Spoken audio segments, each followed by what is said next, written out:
Hello, everybody, and welcome to our final theory of the course, relational cultural theory. So, this theory, just like all the other ones that we've researched, is going to offer its own unique perspective about how clients grow and develop throughout their lives. Just like person centered REBT and Adlerian, RCT is going to really offer a lens through which we can see how our clients become their best selves. And essentially, what we're looking at is the connections our clients have with other people. That's going to be a main source of how we understand how we can help our clients using this particular lens.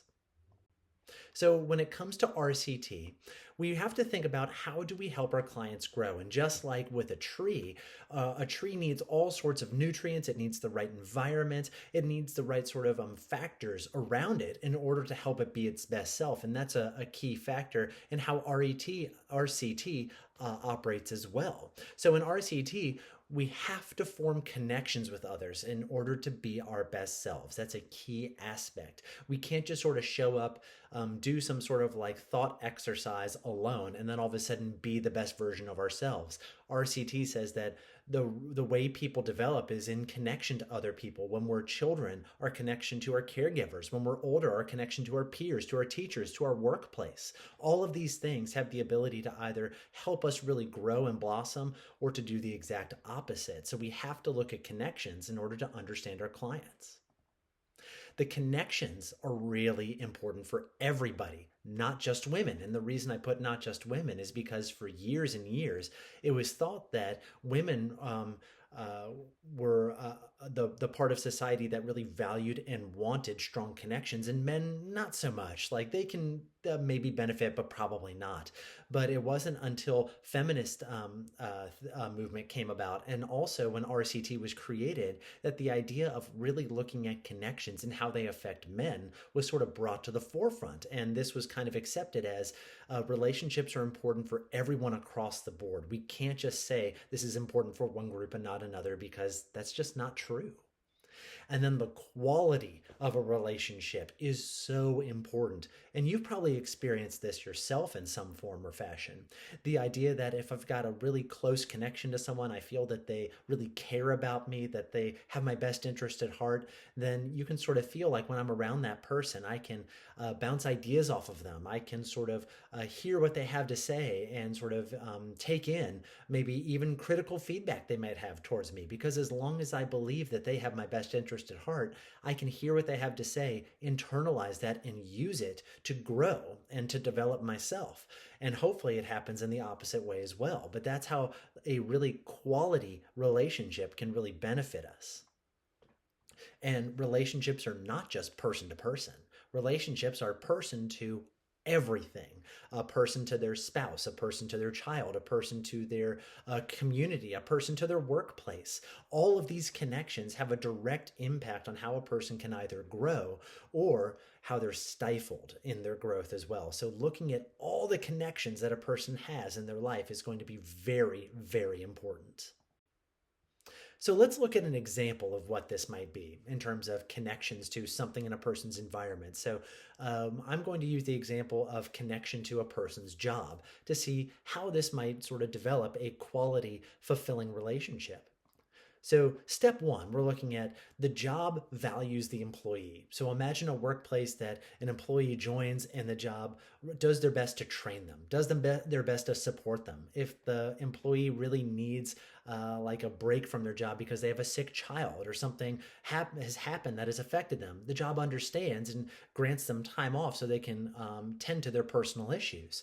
All of these things sort of develop this sort of sense that the place where I work really cares about me and cares about the things that are important to me. So that's number one. When the job values the employee, well, that's a good step in the direction of creating a quality supportive relationship.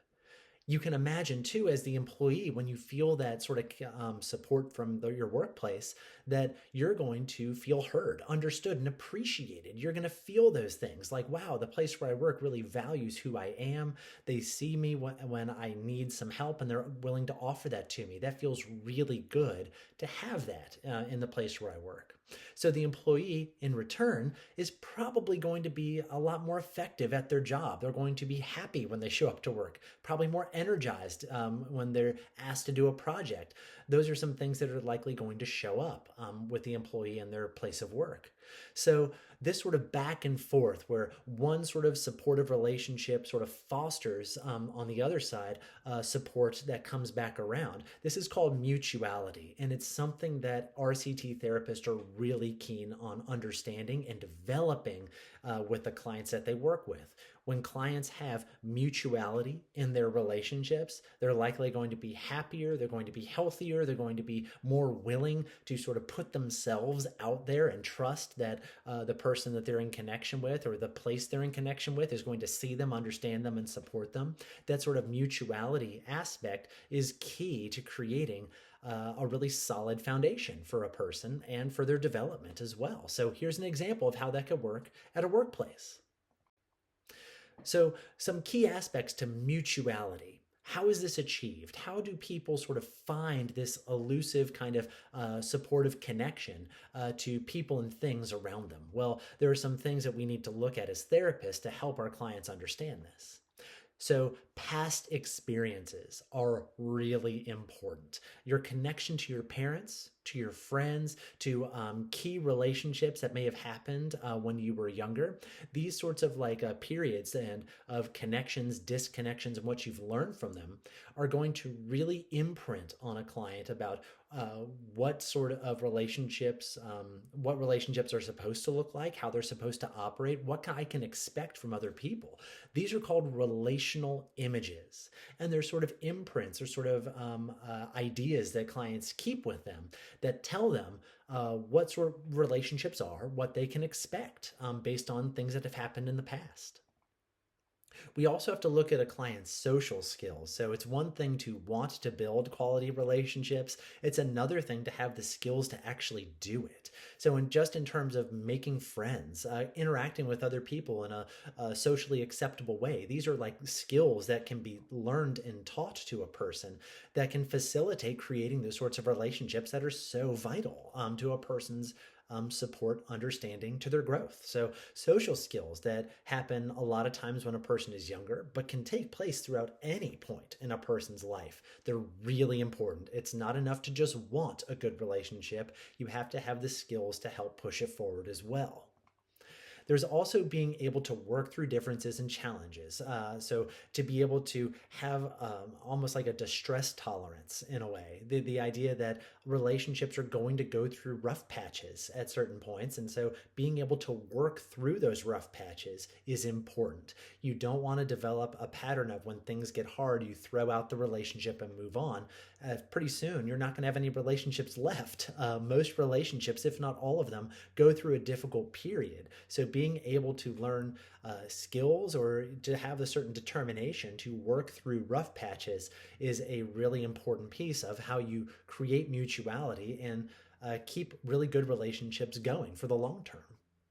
And then having an interest in other people. You can hear how mutuality is not just one directional. It's not just that I have a person in my life who helps me feel good.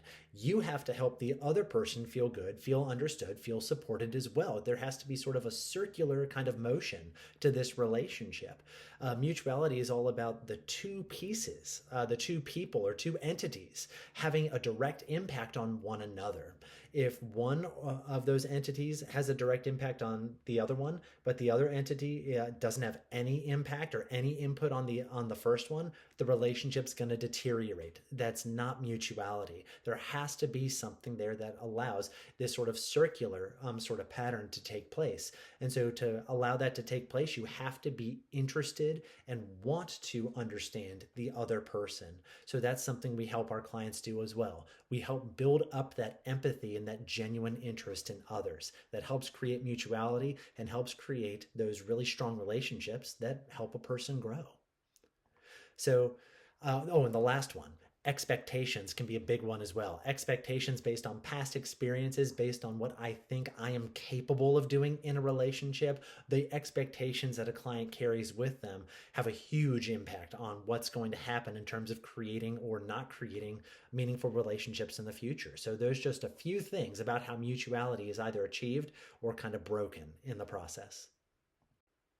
So, looking forward then into the final part of the course, I want to just sort of highlight a few things that are coming up for us. So, first off, we're going to have an outline assignment. This should be very familiar by now. We've done a few of these already. Very similar sort of format. Follow the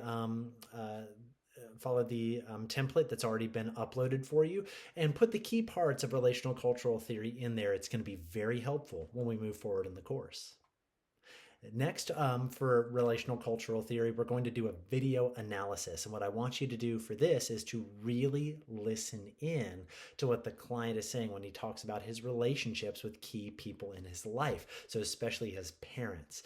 So listen in for what the client says for the key aspects of his connections to his parents. And I bet that's really going to help as you start to dissect how are these relationships really impacting the client in this video. That's going to be part of your assignment.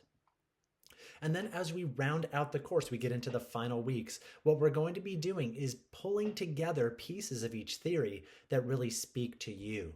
So what we're going to be doing here is thinking about what aspects of the theories we've studied in this course are something that you really want to hold on to, and you want to weave into your own personal, unique form of therapy. So as an example, something that I really love to do as a therapist is I love to look into a client's past to see what sort of experiences were really meaningful for them, what stood out in terms of impactful events. But I also really love to focus in on the client's thinking patterns, and I use both of them together. So as a therapist, I want to look into a client's past to see what it was like for them growing up, but then I want to sort of connect that to how they think about things currently. How do they sort of evaluate situations? How do they look in front of them and say, ooh, there's no way that this is going to work out for me because I learned when I was younger that that's not something that's going to work for me.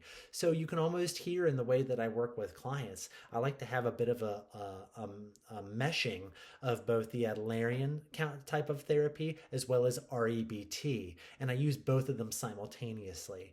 That's something I want you to start thinking about. You probably don't want to use these theories in the exact same way that I do, but I wouldn't be surprised if there are pieces of each theory that really speak to you and probably would be something that you want to use with your future clients. So I want you just to start thinking at this point, nothing official, but just start thinking back through the 4 theories that we've studied in this course: person-centered, REBT, Adlerian, as well as relational cultural theory, and start thinking about what parts of these theories really kind of speak to me and are ones that I want to use in the future. We're going to be using these sort of ideas in the final parts of the class. So let's just start thinking about it now, but trust me, we're going to circle back around to it in the future. So with that in mind, please take some time to read about relational cultural theory with the readings for the week. Really key into those key aspects of the video you're going to be watching between the client and counselor. And if you have any questions about this theory, please let me know. Send me an email. I'm happy to get back in touch with you in the future. So thank you very much for your time, and I look forward to talking to you soon. Take care, everyone.